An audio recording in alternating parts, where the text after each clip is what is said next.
Good afternoon and welcome to the expansion of consciousness. I'm your host, Jason Medlock, and we're glad and excited that you're here with us this evening, listening to yet again another way to improve yourself, another avenue to hear a beautiful spirit, a beautiful soul speak of different ways of healing, speak of different ways of actually just improving your consciousness, improving your mindset. Because we talk about a multitude of things on the show, and we want to bring you things that are relevant to your everyday life.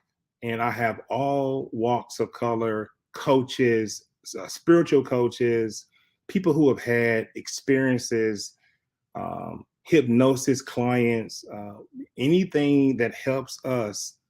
And it may be just that one person that hears something someone said, and it's well worth it that you logged on and that we present this type of content. But tonight, Paula Conroy, and I got to tell you, after just studying Paula and just trying to get to know her and her work and what she's doing out here for women, it's just absolutely wonderful.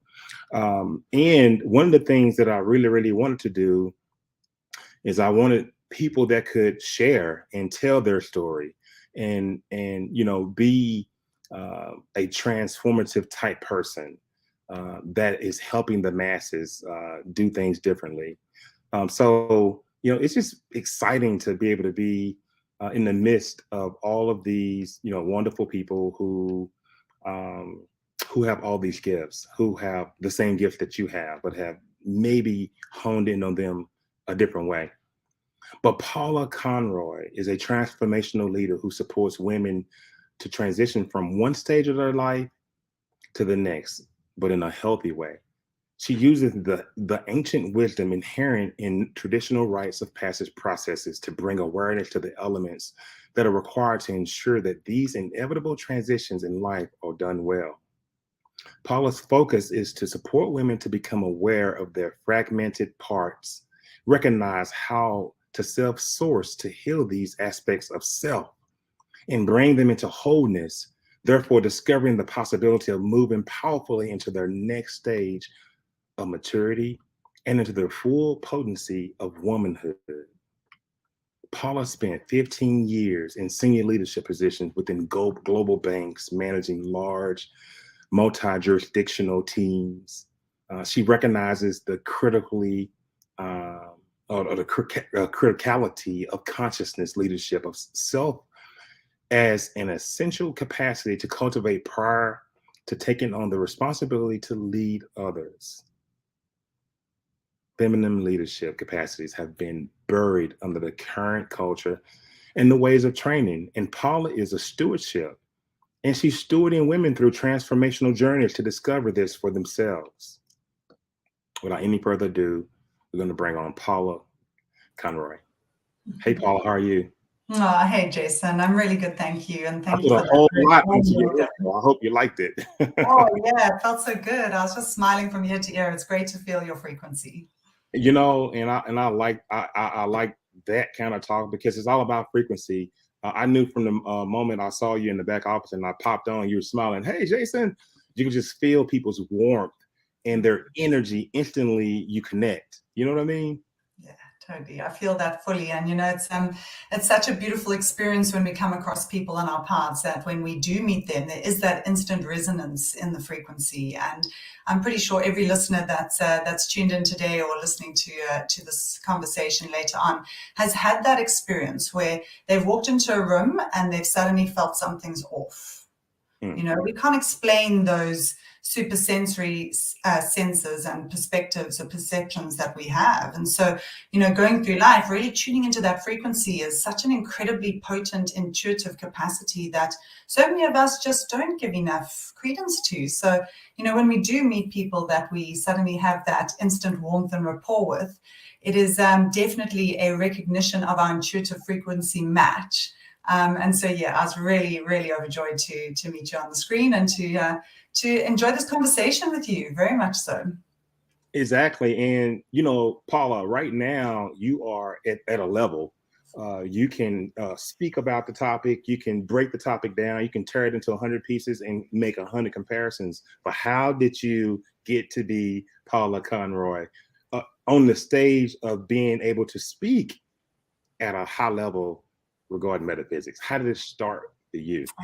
No, thanks, Jason. I have to say, my whole life, I felt a very deep resonance with the mystery and the magic that was all around me. So, this beautiful life that I've been privileged to have brought me a lot of opportunities, and there was constantly a call towards the contemplation or the exploration or the discovery of what this mystery of life is about.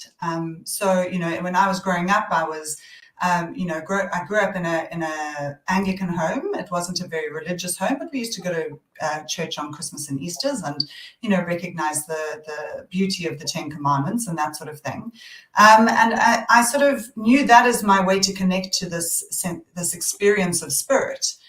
However, in and out of churches all the way through, probably up until I was about 20, I'd get called into this church and I'd feel the aliveness of spirit in that space. And then at some point in my journey there, something would happen that would disconnect me from spirit and put me into what felt like a very mechanical process. Now you need to get baptized and you need to stop doing this and you need to stop doing that. And this is what God wants for you. And there was the sense in me saying, well, I feel like this relationship with spirit or the divine comes from within me. And now I'm getting told externally that I need to change or do something different. So for me, I kind of couldn't ever cross the threshold of really diving into my relationship with spirit via the church.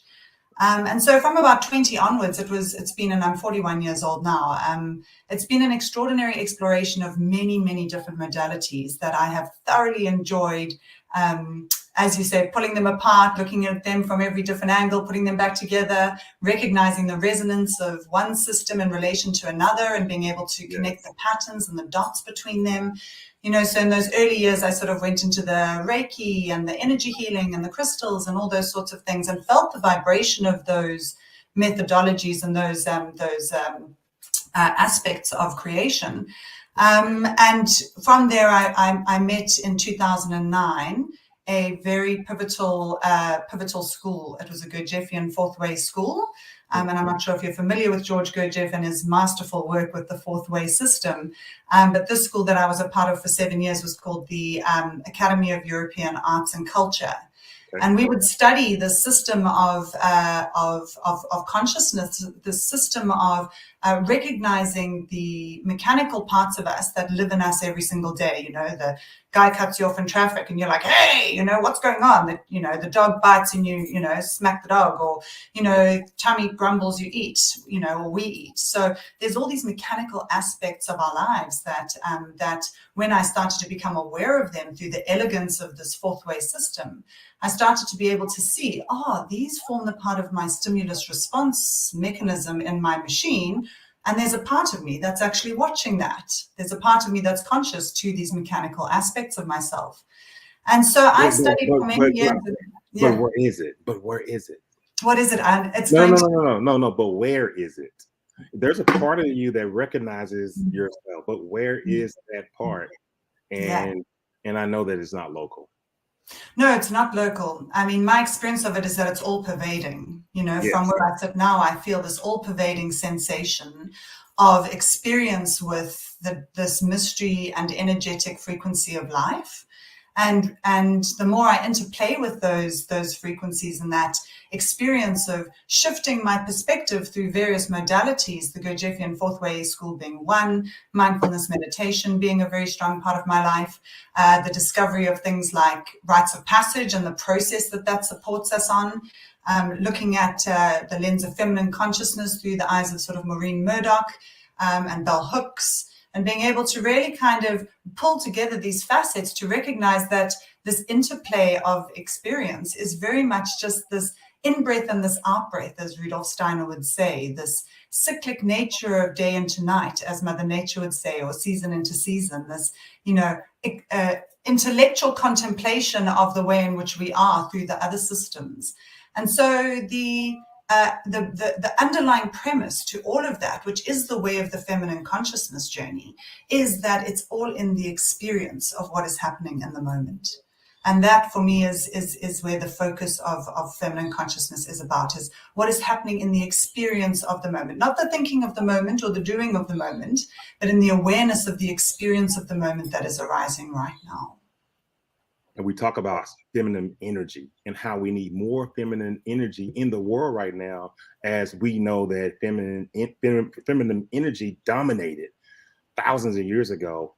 And the reason why we're in the situation we're in right now, because there's too much male energy. But I want to go back to consciousness. And I just love how eloquently you put that together and was able to, basically look at the mechanics of consciousness and how we can recognize ourselves. But the experiences, no, I'm not going to say but. Also, I'd like to add the experiences of working in quantum healing hypnosis and being able to come face to face with the subconscious mind, not the conscious mind, but the subconscious mind, and having a patient that is basically in theta somnambulistic state right there before they're about to go to sleep, in the brainwave state, and being able to direct them and pull this energy out. That's a brilliant nature, Paula. I'm talking about the level of accuracy of the language is incredible. And this is coming from the client. But we studied consciousness in college when these type of things are happening with these modalities out here. And I know you've had experiences, but I just want to bring that up. And that also, one of the things that we try to do when we're trying to get the answers, when we're trying to get the healing, when we're trying to use other modalities like remote viewing, is we suppress the conscious mind, and that we move more with the subconscious mind to give us the answers. And I just want to add that to the beautiful statement you made. But you talked about what is a rite of passage, and you was moving into that. So I'm gonna flip that on you. What is a rite of passage? Talk to us, Paula. Yeah, beautiful. I'd love to get to that, but if I can just comment on what you just shared, because Yes. I am very fortunate to have a best friend who is a quantum healing hypnotherapist. Yes. So I've spent some time with her, quite a few sessions with her, exploring that kind of journey work, which in my experience, be it journey work with quantum healing hypnotherapy, be it with meditation, be it with plant medicines, be it with, people can go through be it through a big experience like bungee jumping, and we shift into that liminal state in our brain, and rites of passage indeed feeds into that as well. But that experiential journey work that we can do with a client is so unbelievably potent. And it's something I bring very much into my frequency circles when I work with women, because ultimately, you've said it so perfectly, when that person's just about to fall asleep, when they are completely out the way, all the self-limiting beliefs and all the ideas and all the structures and all the conditioning and all of these things that we have acquired throughout our lives, all the mini traumas, all the big traumas, all of these things are left predominantly in our human family undigested. And those are the things that are causing the disease in our bodies. It's causing the mental health issues, because we haven't been taught how to digest these experiences that are happening to us all the time. And as a result of that primordial wisdom that's available to that client in that moment before they fall asleep. And people say, I'm a trained death walker as well, which is that I can walk people through the stages of their death and walk families through the stages of their death, so that they keep walking through the death process in a really healthy way, and that they don't get stuck at the trauma of not fully digesting the experience that's happening in the moment. And when we just skim across the surface like that, all that residue builds up, and we forget who we are. We forget that we are primordial consciousness tapped into the infinite wisdom that is around us all the time. We've got all these layers, So, quantum healing hypnotherapy is such an extraordinary way to be able to navigate through all of those different layers and get through all the residue, to find the little thing that still needs attention. Ask that little part of ourselves, what do you need? How do you need to cry in this moment? Be there in the witness of another, the therapist in your case, or the witness of a sacred friend, to be able to witness self feeling this part of self that got so hurt or confused or upset or angry and didn't digest that experience to its fullness.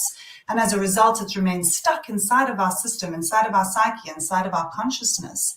And it's not allowing us to now show up in this stage of our life, this mature stage of adulthood, where the world is in desperate need of mature adults to save our planet and to do the right thing, to turn the tide of what we've collectively created over the last however long. You know, we need to be able to get people to that point where they can understand how to do that they are safe to do that. And then we have the possibility of all these little layers and cracks and you know, frozen corners of our being, of our hearts, allow those to melt off, and we have the possibility of living together collectively much more consciously. So yeah, journey work and the work you do, I have a great deal of respect for, and yeah, it's a transformative process without a doubt to get through that outer layer. And this is what we do in Rites of Passage as well. You know, when you study Rites of Passage from around the world, and you have a look at these indigenous cultures from all over the world that have been putting their youth transitioning into young adulthood, you know, that adolescent time, through some kind of controlled but clearly pressurized challenge. Some kind of compression needs to happen, almost like a baby being birthed out of the mother. There's a compression that baby goes through in the birth canal to come into life. There's a compression that's needed for our youth to transition through that next portal from child into young adult. And that's what indigenous cultures have done around the world for many, many years, you know, hundreds of years. And this is something that is absent in our Western culture, in our modern day culture. So the reemergence and what we see as being, you know, yoga became mainstream again, and mindfulness became mainstream again. Yes. The passage will become mainstream again, because the beauty and the elegance in the process just makes such perfect common sense. There is this real resonant frequency of, well, of course, if we start doing these transitions, these moments that are happening to everybody all the time, we're transitioning from child to young adult, we're transitioning from school to college, from college into the workplace, from being a single person to in a relationship, into a marriage, having a child, maybe getting divorced, losing a parent, dying, all of these things that are going to happen to every single one of us human beings are rites of passage. They are opportunities for us to move from one way of being, this thing happens, and we can move into the next stage. But often that thing happens, and you know, you said it beautifully. I once got this quote from a yoga teacher who said, do you want to wake up when the feather hits you? Do you want to wake up when the brick hits you, or do you want to wake up when the bus hits you? And you know, when you said in your intro about how just certain words from a teacher can just stay forever, that stayed with me forever, because it is a choice. You know, we can either wait for life to throw us a curveball and for us to be forced into the rite of passage that we need to go through to transition healthily through the ladder of life as we proceed to elderhood. But if we don't choose to turn towards these things consciously, we'll end up having life throw the bus at us. And that's not a pleasant place to be. You know, so working in the space of rites of passage and understanding the process that happens with every transition gives us the opportunity, when we turn towards it willingly and consciously, creating spaces for ourselves to go through challenges that would create safe space for people to go into a space where they feel unsafe. And if we can hold those spaces really well with these key transition moments of safe space, we give the people going through the transition the possibility of relaxing to the degree we need to in our highly traumatized society, to relax enough to be able to go into places that are unsafe within them. And that's really what Rites of Passage is all about. How do we create safe space for children, parents, adults, communities, school groups, to create the necessary birth canal that is needed for people to transition out, let go of what they don't need in that process, and emerge choosing something differently for how they want to go forward. If only we all knew how to find that safe place. That's where the healing takes place. That's where the repetitive suggestions take place when we're in hypnosis, helping the client find that safe spot that they call home, or where they're the most comfortable. And I love that. You know, you mentioned transitioning to the next stage, and I heard you talk about a healthy way of transitioning. So tell me, how does someone transition from one stage of life to the next in a healthy way? Yeah, I mean, look, Jason, in an ideal world, we would have healthy functioning communities, and healthy functioning communities rally around people who are going through transition. And we do see in some instances community come together around certain aspects of events, but generally these days they're pretty dramatic events that community really rallies. That frequency of community has kind of been lost in our very big, very overpopulated world. And so for an individual to have the set and setting around them to be able to go there is unfortunately at this time limited. Although there are lots of things that are available, it's limited in its knowingness to the mainstream or to somebody who's, needing some support and doesn't actually know where to go. So lots of adolescents turn to the internet, and as we know, they come out with all sorts of disastrous things when they're looking for help on the internet, So it's a real challenge, and really Rites of Passage number one core value is community. Without the healthy functioning community, the individual who's trying to transition is going to really struggle. So for example, when we do the work in schools, we do work with the students, with the staff, and with the parents. We can't just be coming in and running a transformational process for the children who then need to come out of that transformational process and integrate that into their lives, but the staff don't know what's going on and the parents don't know what's going on. So child comes out of, amazing rite of passage bush camp, big transition, but then lands in an unfertile garden because the parents don't know how to continue the integration and the support of that process so that the child can carry on. And, we have so many experiences that we don't integrate, correctly. I mean, we can look at all of our childhood wounding just to see that, wow, that didn't get integrated at the time. We didn't have the maturity or the community or the education or anything to know how to hold ourselves well through this. So my invitation to everybody would be, when we're feeling that sense of agitation around some desire or some sense of knowing within us, we know something's got to change. I'm ready for a change. Some people go and cut their hair. Some people change their job. Some people change their relationship. All these sorts of things pop up, and we feel we need to make a change. But often we're only making a change on the external in order for something to feel different on the internal.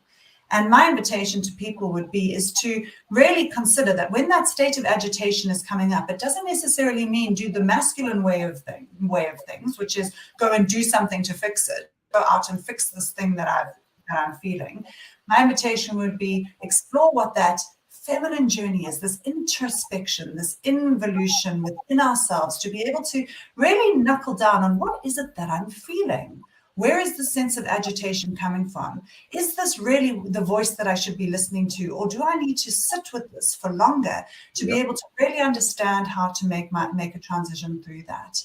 And in order to do that, I'd suggest people find, circle groups that are around them in their area, or look online, because all my programs, for example, I run online, to be able to give access to people who are in remote communities or in communities where this type of work is not necessarily known yet or not necessarily available. It's reach out and find a way to connect to a person or a coach or a circle or a community that you can feel that you are held and you are safe, and that you can now start to unpack these things that are going on for yourself. Because ultimately, if we just change the external and move from our autumn into a spring again, we've missed all the magic of the winter in the cycle. Our whole life is a mirror image of what happens in nature. We plant our seeds, we feed them, we watch them grow, things are springing. Then we have this boom time, summertime of our experience.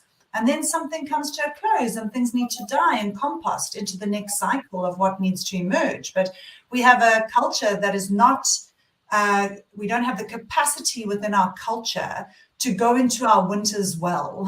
So instead, we just jump autumn to spring, So it's like, how do we then create the set and setting, create the opportunity for ourselves to go through our winter and be held in that?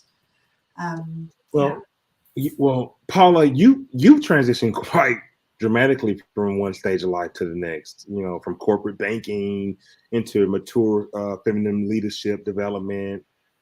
Please share more of your journeys.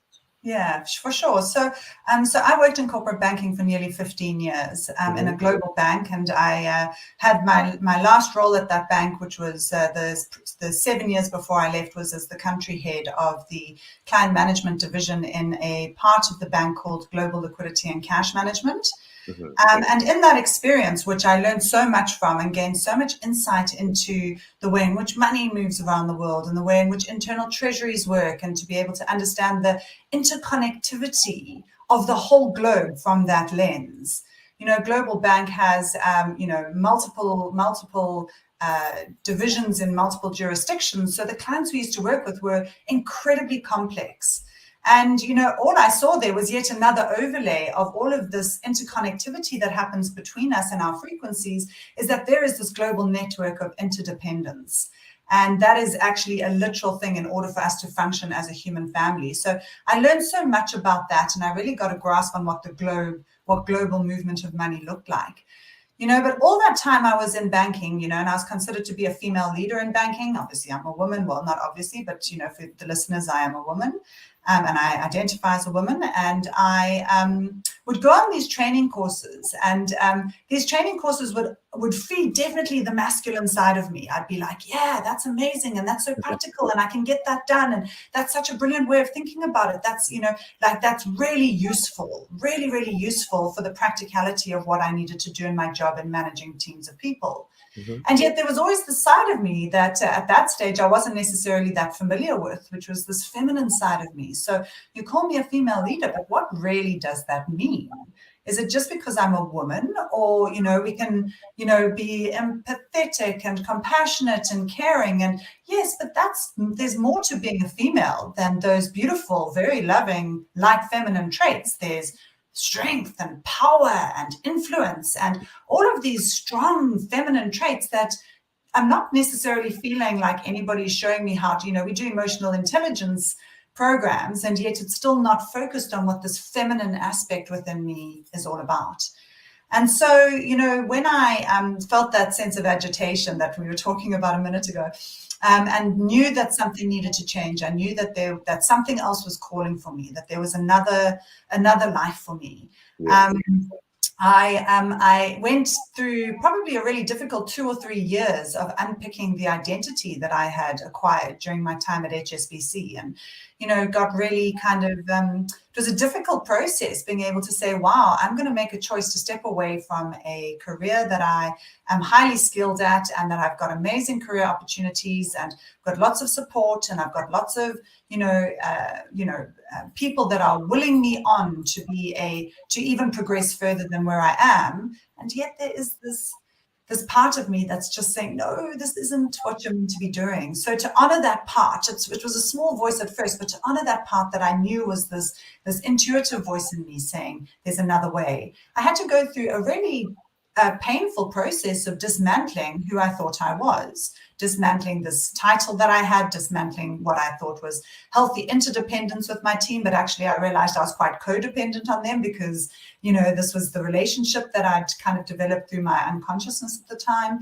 And becoming aware of that and becoming conscious of the fact that, hey, I'm actually quite codependent here because I'm reliant on this role in this identity to feel some degree of self-worth. And so it was all pointing towards, yes, this is the big dissolve. This is the big transition. This is when you take off that set of clothes and you sit in the discomfort of the coldness of being naked before you know which clothes you want to put on. And, I did try and minimize that discomfort of that cold, of that winter, by leaving HSBC and jumping straight into a consulting role. And that was great, but it still wasn't it. As soon as I was in that role, I was like, nah, I still have a winter that I need to go through. And that's when I discovered, that's when one of my best friends introduced me to her partner, Dr. Anna Rubinstein, who runs the Rites of Passage Institute here in Byron Bay in Australia, and has worked with over 350,000 people around the world in supporting them through healthy rites of passage. Done amazing work with men and boys. He's got a book called The Making of Men. And then we run these extraordinary, or the men do, run these extraordinary camps called the Making of Men camps, which is to bring back healthy rites of passage for father or male mentor and son to transition into that young adulthood well.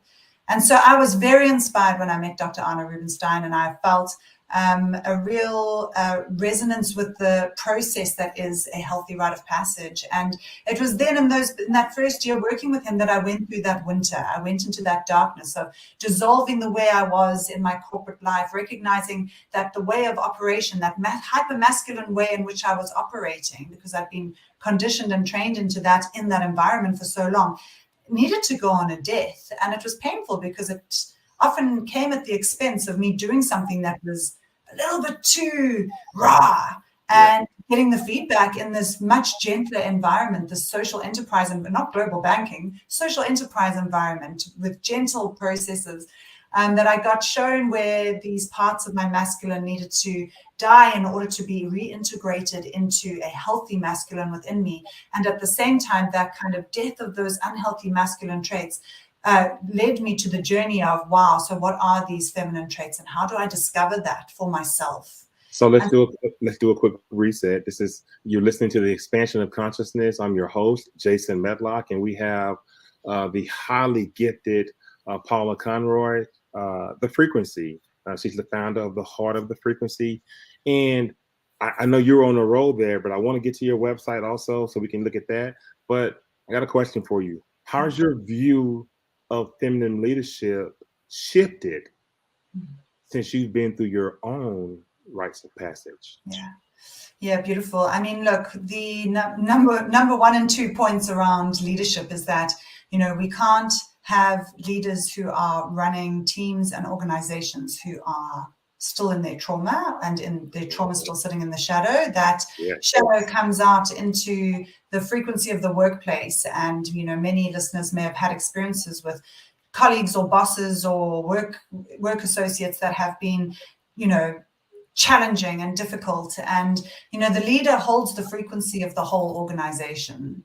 And whether they like to admit that or not, they do. It all pivots around the leader. And the leader's responsibility is to learn how to hold the space in integrity and from a healed point of view, from a healed place from within, in order to be able to hold the space and not take up the space with their dominance or with their presence or with their dictatorship or whatever that might be. So there's a real shift that happens when we are willing to go into this challenging, dark part of ourselves, this repressed, for women, this repressed feminine part. We've been taught to be pretty pleasing and polite and be a good girl and make sure that you do everything right. And we've got a state of challenge in the feminine, which is this toxic perfectionism.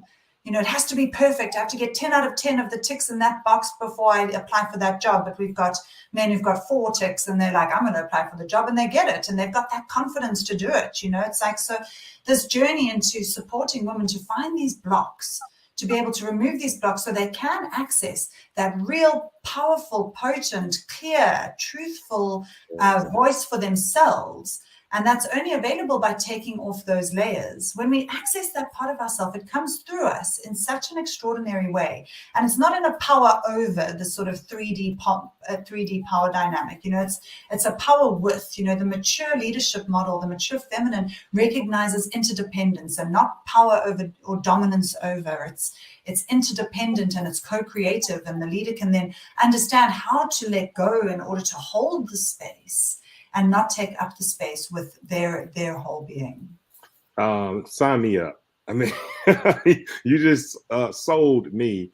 But let's just take a really quick look at your online presence and some of the things that you offer on the site, and how can people actually find you. Talk to us a little bit about the frequency and what it has to offer. No, thank you so much. So I birthed the frequency about 6 months ago. It's been an extraordinary journey of bringing to life what I feel is a real opportunity to create integral spaces for women to be able to come together, to connect into a held space that takes women on a journey of a rite of passage, and the journey of reconnecting and remembering what the feminine consciousness way is all about. And I work in small groups of 8 women. The journey is 10 weeks long, and we do it all over Zoom and online, which is it's a really beautiful experience to be able to be a part of that. I also offer one-on-one coaching and mentoring to people if they are looking for something a little bit more direct and a little bit more bespoke, and we just co-create what that looks like. So I do coach people through the frequency as well. And I'm currently in the process of developing a lighter touch circle journey, because the frequency circle is a very deep journey. It's something that people need to be quite ready for, to step across that threshold. There is an amazing opportunity for people to do it. And I also recognize through the last 6 months while I've been running these circles that there is an opportunity to create a kind of 4-week lighter touch experience for people to be able to understand, what does it mean to sit in circle? How does that experience of a circle work, where each person in the circle is given an amount of time to speak, and they aren't interrupted, they aren't rescued, nobody tries to make them put themselves into their story. They just get this sacred time in the witness of others to be able to share their stories authentically according to the stage of the rite of passage that we're on. So I guide everybody through that stage, through those different stages. And in that process, women start to connect to their voice in a way that they haven't ever had the opportunity to connect to. So many women haven't actually been able to even hear themselves speak in the busyness of the providing to everybody else in their lives and putting everything else ahead of them. And so it's an experiential journey. I'm going to have a 4-week lighter touch circle, which doesn't go as deep, but gets people comfortable with the concept of sitting and talking about themselves in front of virtual strangers.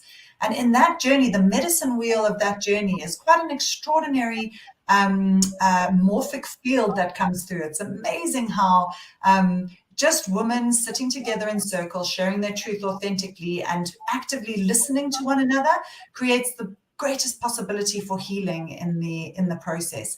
And in that way, we begin to realize that we have this capacity within ourselves to self-source. We know how to start building safety for ourselves so that we can continue to explore and unpack the parts of ourselves that feel unsafe. So we build community, we build conscious relating, we build our capacity, and we connect and relate to one another in a very unique and beautiful way.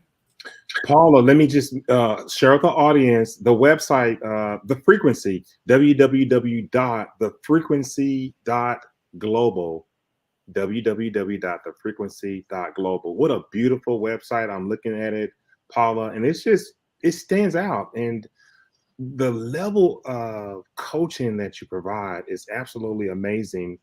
And I feel you, though. I feel you a different way. I can sense the deepness of the modalities that are intertwined in you, because you've used these modalities on yourself, and you've moved your consciousness to a higher level, mindset performance to a high level, and to be able to turn around and in a inviting way, help people reach the next level, help women increase their consciousness is absolutely wonderful. And you talked about this briefly, but I want to really get down into this topic as well. What is female consciousness? And is it relevant to leadership today? Yeah, beautiful, great question. And it's certainly something that I think is very relevant to leadership today. We have, I'll probably be quite clear about the distinction here, is that there's feminine consciousness and masculine consciousness, So I want to be very sort of inclusive around this, is that each of us human beings have got both feminine and masculine consciousness within us. Men don't just have masculine consciousness, and women don't just have feminine consciousness. And everybody who's non-binary, transgender will be somewhere on that spectrum between the feminine and masculine consciousness that lives within both of us. And so the masculine lives in our physical body. When boys, they just want to build a jump with their skateboards, and then they land that one, they want to build the next one, and they just want to keep pressing up and out. It's very much a physical experience for the masculine within all of us. And you see us women going out there in our healthy masculine, going out and getting stuff done, and operating, running the house, doing the kids, running jobs, whatever it might be. Like, there's the really healthy masculine quality to women as well.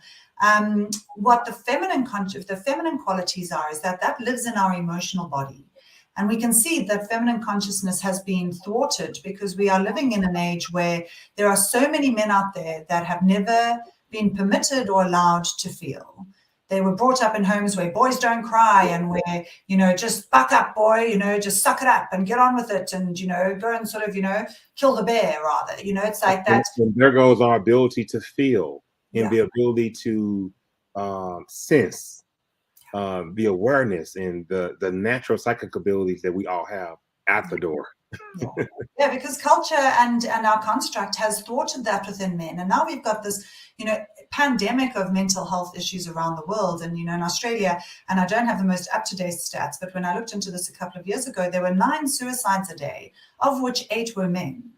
And that is a shocking statistic that so many men are reaching that stage where they feel the despair that they are wanting to take their own lives. And, so that thwarting of the feminine consciousness in relation to men, we can see the disastrous effects of that. When we look at our beautiful Mother Earth, which is a feminine planet, we look at the destruction that's happened to Mother Earth as a mirror for this thwarted feminine that doesn't live in our everyday lives. And when we look across at women, we see women in their hyper-masculine state. Lots of women out in banking wearing men's suits. It's like, where is that softness, the beauty of the feminine, the softness of the feminine, the gentleness of the feminine, the power of the feminine? We look at Mother Nature and she's got power. I mean, look at what she does. She's extraordinary, So there is this disconnection that so many women have to this actual birthright of our innate feminine nature, which lives in our emotional body, where the masculine is in the doing and the feminine is deeply in our feeling being. And so this quality, the experience, the quality of the feminine comes through our experience. It is in the experience that we expand. It is in the experience that we have the connection to the mystery and the divine that is all around us, which is very feminine and masculine in nature. It's got it both. But for us to be able to be receptive, to allow that experiential journey to flow through us in this current of life, we have to first become aware of the ways in which we are stuck. Where am I stuck in my hypermasculine, and where am I stuck in my unexplored feminine for men and women? And how can I bring that hypermasculine, heal it into wholeness to create the safety that the masculine does so well at times for the feminine to unfold into its glory? So that really for me is the essence of what feminine consciousness is all about. So Paula, tell us what you have coming up, workshops. We're about out of time, but talk about anything coming up, workshops, or any offers that you have for the audience. Just give us your last words or words of encouragement. You have the floor. Oh, beautiful. Thanks, Jason. So I'll be starting in July. I will have the next group of the frequency circles beginning. So if there are any women out there who would like to join, please just go onto my website and book a consult and we can have a chat and I can see where you're at and we can connect. And if frequency circles are not for you, I have a beautiful network of people that may be more appropriate. So that's coming up. For the people who are based in Australia and globally, if you like, we've got a Rites of Passage leadership training weekend coming up on the 3rd weekend in June.